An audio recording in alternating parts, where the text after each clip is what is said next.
Rise and shine mga ka-RSP, narito na ang gabay, patnubay, paalala at prediksyon mula kay Master Hans Kua.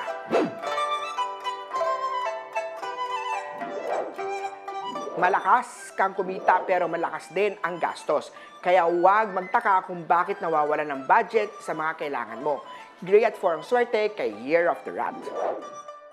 Ox naman tayo, health ang priority mo. Huwag kang matakot magpa-check up kung may nararamdaman. Ikaw yung tao mas inuuna ang pamilya kaysa sarili. Kaya naman, pinabaliwala mo ang mga nararamdaman mo. Pitch at 1 ang swerte kay Ox.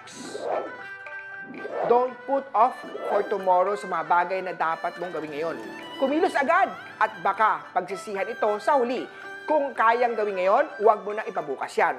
O, katamaran, layuan mo ko. Blue at 1 ang swerte kay Year of the Tiger. Huwag mag-invest sa mga bagay o proyekto na short-term rewards lang. Piliin mag-invest sa mga long-term payoff. Yellow at 9 ang swerte kay Year of the Rabbit. Stick to your goals at huwag magpadala sa mga negative na sabi-sabi sa paligid. Kung alam mo sa sarili mo na kaya mo, bakit ka titigil? Pitch at 7 ang swerte kay Year of the Dragon. Sa snake naman tayo, maraming negative energy sa'yo. Lumabas ka din minsan at huwag magpakulong sa bahay. Makipag-mingle sa ibang tao o pumunta sa mga happy events tulad ng birthday, kasalan o binyagan. Purple at 1 ang swerte kay Year of the Snake. Para sa mga pinanganak ng Year of the Horse, isa sa mga weakness mo ay magkaroon ng maikling pasensya. Prone ka kasi sa mainit na ulo, lalo na kung sa tingin mo ay may kumukontra dito. Mainit na ang panahon, huwag mo nang sabayan ito. Orange at 3 ang swerte kay Year of the Horse. Sagot naman tayo, maraming kontra sa iyo ngayong araw. Habaan ng pasensya sa mga taong mahilig magkomento sa mga ginagawa mo. Mema lang yan mga yan.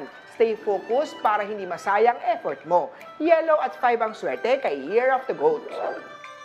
Sa mga Year of the Monkey naman tayo, umiwas sa magalit o maging over-demanding sa mga katrabaho colleagues mo dahil prone ka na hindi pagkakaunawaan at masisira ang iyong professional relationship.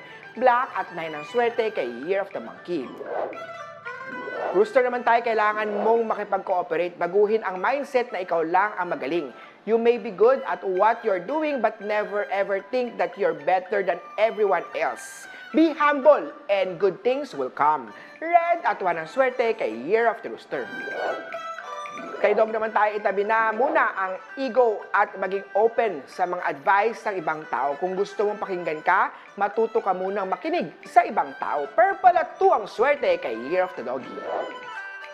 At sa Year of the Pig naman tayo, although constant ang financial opportunity, nauubos din. Kaya naman mag-budget ka dahil overspending is waving. Reality check muna tayo, iayon ang gastos o mga luho sa nakukuhang income. Green at 6 ang swerte kay Year of the Piggy. Muli po, ito po yung mga gabay patnubay para lahat. Prediction lamang ni Master Hans Kua. Nasa inyong mga kamay nakasalalay ang inyong tagumpay, kaya always be positive. At i-claim ang mga swerte mga ka-RSP.